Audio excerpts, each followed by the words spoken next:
Art is an inseparable part of our lives. It's hard to imagine a world without it.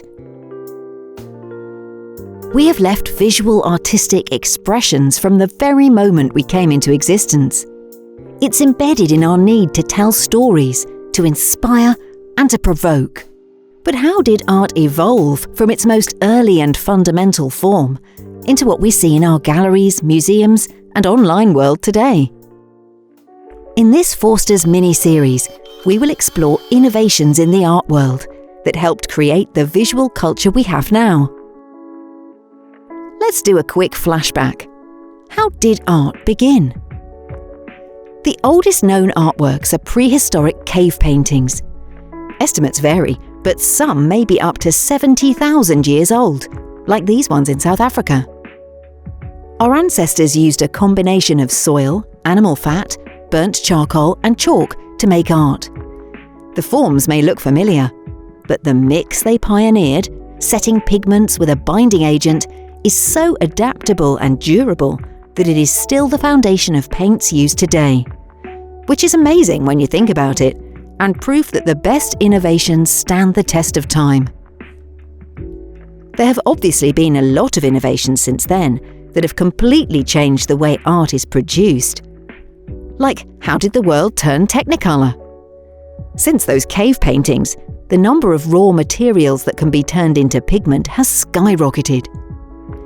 Take the captivating lapis lazuli, better known as ultramarine. This precious gemstone comes from Afghanistan. For thousands of years, artists failed in their attempts to turn it into paint. It was a group of determined 6th century Buddhist monks in the area that cracked the code, and traders made the raw materials more widely available. In European art, you might know it from Vermeer's work. We see it here and here. Because it was so hard to get hold of, ultramarine was sometimes said to be more precious than gold. Luckily for us, since then, chemists have created plenty more colour paints, and they are much cheaper, like this rival blue cobalt, advanced in 1802. In fact, creating brand new shades, to stand out from those more readily available, is one of the most high-tech and competitive sides of the industry today.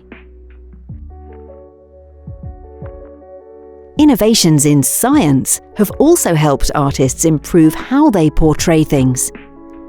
A better understanding of human anatomy advanced techniques in sculpture and portraiture, taking precision to a whole new level, and mathematical theories have led to better perspectives.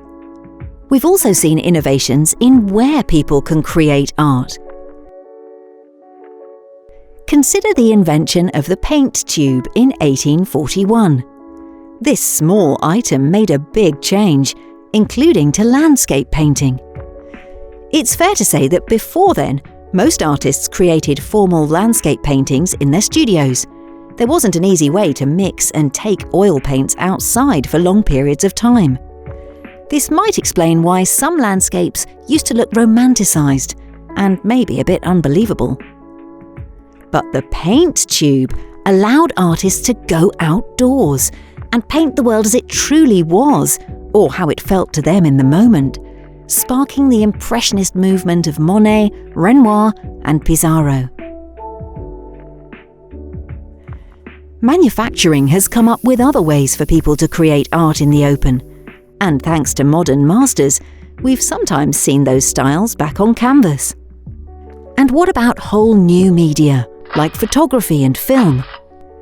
The science behind this ultra-modern art form is actually really old, from the theories of philosopher Mozai in ancient China, to principles tested by the mathematician Al-Kindi in the 9th century, and even later a model for a type of camera described by Leonardo.